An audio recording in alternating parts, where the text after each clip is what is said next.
Welcome back to Grit Gym. This video is actually about recovery, and this is one of the biggest things that people leave out of the scenario. And if you're interested in learning how we would set this up with you and your circumstance, because everybody's just a little bit different, go to gritgym.com/how-to-start. We can have you in for an orientation. We can sit down, we can talk about this thing, figure it out. But this is the biggest, this is probably, like, aside from like starting and taking action and getting your nutrition down, this is going to be the next big thing to amplify everything that you do. And people that say, oh, I can get by on 5 hours of sleep. Yeah, you can get by, but can you really drive into your life the way that you need to? No. Most of the time, what I really like, I would guess that most of the time people aren't really a 5 hour sleeper. What they are is they've made sense of feeling like crap. Okay? It just has gotten so normal that they're like, oh, big deal. It's okay. I go for 5 hours, and they've done it for 10 years, and it's just become normal. But if they actually sat down and got some real amount of sleep, they probably feel awesome. They probably feel great. They probably feel wonderful, right? And the thing is, what we know from studies, 70 to 60, 70, 80 years of sleep research, we know a few things about what happens when your body does get enough sleep. For one, if you think of this from a logical standpoint, your body can't get anything from the stimulus that was created if it doesn't have the recovery to go along with it. Okay, you don't gain strength in the gym. You don't lose fat. Nobody gets faster on a track and none of that happens at the point of time that you give your body the stress. It happens later on when your body responds to the stimulus that you gave it over here. Okay, so it happens while you sleep. It happens while you're relaxing. It happens while your body is recovering from the stress that you placed upon it.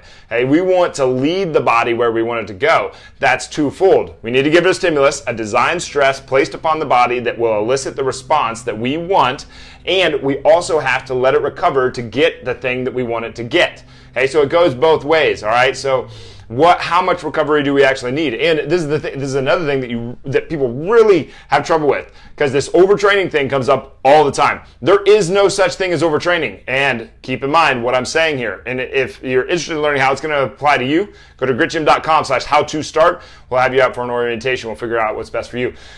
But you can't overtrain. You can only under-recover.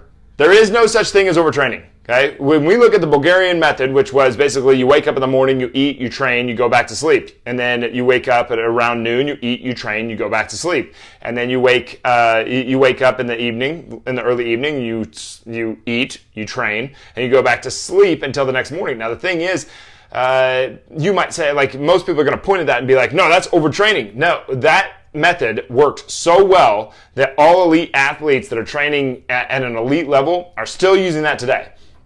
Okay. Now, from a training aspect, if all we were looking at was the training, we'd say, yes, that's probably a method for overtraining. However, they're sleeping like 16, 18 hours a day. Okay? They're getting tons of recovery. There is no such thing as overtraining. There's only such thing as under-recover. Okay? Even injuries. Aside from like a really traumatic thing like hitting your hand with a hammer or something crazy like that, most of our injuries come from repetition, just doing them over and over and over and over again. Sitting would be one of those repetitions for your spine. Okay? Every 10 seconds, let's say, is a repetition, and you sit there for an hour. How many repetitions did you do? Well, you did 6 per minute, and there was and then there's 60 minutes in an hour. Okay, do the math, right? So that's a certain number of repetitions that your spine has to go through. Okay, so all of our injuries come from repetition. Really, they come from the lack of ability to recover from the stress that was placed upon the body. Okay, like everything comes back to this recovery game. Okay, you have to be able to recover. The faster you can recover, the less you're going to get injured, the better progress that you're going to make, the better your life is going to be, the more everything is going to go better for you. Okay, the reason that we die is because we can't recover from the thing that happened. The reason we get cancer is because our body didn't fight off the cancer cells, right? It didn't recover fast enough. Okay? Everything happens that happens in that direction of falling to pieces is because we cannot recover fast enough. If we could recover faster, we could do anything we want to our bodies and we'd be fine, right? So we need to so this is where the training aspect comes in. We need to place just the right amount of stress on the body to elicit the stimulus we want. So we have to take in recovery the entire time. Okay, what's your lifestyle like? Or do you work for 12 hours a day? Do you work for 6 hours a day? Do you work for 4 hours a day? Are you a stay-at-home mom? Because that's stressful too. Like, what are your stress levels? Okay, are you working construction versus are you working a banking job? Is it mostly mental stress? Is it mostly physical stress? Like, how do we need to actually play into this to get what we want out of the body? And you have to focus on this recovery game.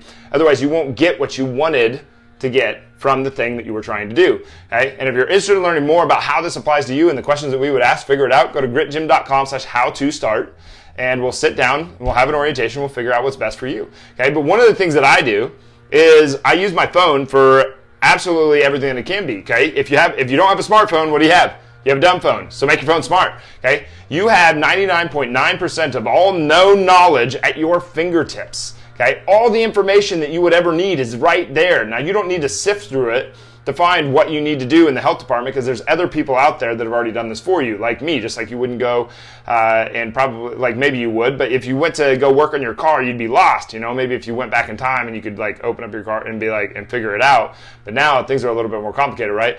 Your body is extremely complicated, and we don't know as much as we'd like to imagine. So really, it's about taking an educated guess. So we want to get as much data as we possibly can on you before we make that super educated guess. Otherwise, we're really just guessing. We're really just throwing it out there and be like, hope it works.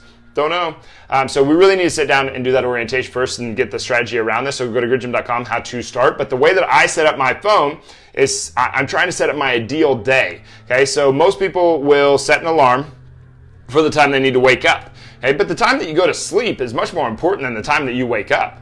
Okay, so why wouldn't you set an alarm to tell you when to go to bed? Okay, so that's the first thing, okay? And then I have already lined out, like when am I doing my meditation? When am I doing my visualization? When am I writing down my goals? Am I going to do it at the end of the day? Am I going to do it at the beginning of the day? Am I going to do it at both? Okay, when am I going to eat? I'm trying to label out as much as I can. Now, this just gives me a plan, okay? It's just plan A. I don't always follow plan A.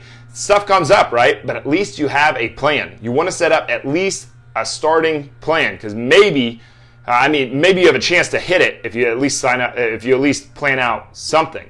If you have no plan, well, you hit the target. Way to go. Anything worked, right? So set up a plan that you actually want. Set up your ideal day. But one of the things that you can do in there is set a time, an alarm that tells you when to go to bed. Okay? Decide when you're going to bed. A few other things that you can do to help yourself sleep is you can stay away from things that are going to create chemical warfare with your mind. Okay? Your mind wants to go to sleep. Okay? It wants to. It desires sleep. Okay? It desires that recovery. Okay? So if your body will not let you go to sleep, there's something going on there. Some kind of dragon, some kind of beast behind the curtain that you're a little scared of, because your body does want to go there. So confront the beast, right? And I don't think that you should do this with things like melatonin and Tylenol PMs and sleep aids. Okay? You should do this by meditation and trying to confront whatever you have going on in you, so that you can figure this thing out and navigate it for yourself in a courageous way. A few other things that you can do: you can read fiction books. Fiction makes the portion of your brain that is active during dreams is active during fiction books, because the theory is that you're creating the image while you're creating the images in your mind while you're reading, and you're creating the images in your mind while you're dreaming. And so if this can help, I'm going to take advantage of it, that's for sure. All right, so reading can be good right before you go to sleep. You also want to dampen the amount of light that's in your eyes. Obviously, right now, I have a phone facing at me and I have a light facing at me that's giving me a certain amount of stimulus that says, it's daytime, wake up, let's roll. All right, well, at night, you want the exact opposite, okay? You want to dampen the light. You want to shut down. You want to start going to sleep. And because we're bombarded with lights all around us, because of the convenience factor of technology, which is great, it makes an added responsibility that we need to shut down the lights a little bit, because you're still the animal from 30,000 years ago, and your eyes are going to respond to that. So anyway, set up your phone. Realize how important this recovery game is. Set up your phone to help you, and then you can take certain actions beyond that to help yourself. Okay. One of the other things you can do, you can try zinc, magnesium, or 5-HTP. These are all supplements that are just very soothing, but not going to put you to sleep. They're just to help you relax a little bit. Okay. They will not help put you to sleep. They'll just help you relax a little bit. And those are magnesium, zinc, and 5-HTP. Most people are going to respond to all of those very, very well. 5-HTP would be the first one to push off the list and just stick with your zinc and magnesium. Most of us don't get enough zinc, and most of us are going to have a very hard time getting magnesium absorbed, as well as it's not just in a ton of things. It's not really high. Like, how often do you eat pumpkin? You know, it's just not in a ton of things, and it's fairly hard to absorb. So yeah, having a little extra magnesium can help. But zinc and magnesium, be ready for some trippy dreams when you first go there, because you're probably going to go to some different levels of sleep than you're used to. But those are a few different things. You want to get hammered down to the sleep thing. If you're interested in learning about how this thing can help you and how your individual circumstance, how we can help you out, go to gritgym.com/how-to-start. And there's a link around here somewhere that you can click. But then you can figure out how it's going to work for you. But go to gritgym.com, how to start, and otherwise just really get clear with this recovery thing. Recovery is the whole show. It is you have to start, like obviously starting, making the decision to start, making it real in your mind and pushing to that start thing, and then just keep on consistently going at it is obviously a thing. But once we get that stimulus, now we've got to recover from it so that we gain everything that we put, all the efforts that we put over here. We want to get the reward from it over here. Okay, so you have to push towards this recovery thing. Don't leave this wheel off the car. It's the most common one I see that gets left off. Most people will try to exercise their way out of everything. It's like, well, you can't, like, good luck exercising your way from poor nutrition, poor mindset, and poor recovery, okay? We're getting a little bit better about the mindset thing, I think, in general. Obviously, like, things are kind of crazy time in the world right now, but I think, generally speaking, it's at least able to be discussed at this point, which is good.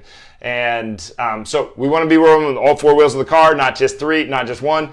So exercise, mindset, nutrition, and recovery. Hit this recovery thing, and you'll be happy that you did. But go to gritgym.com, how to start, and we can sit down and we can figure out what's going to work best for you.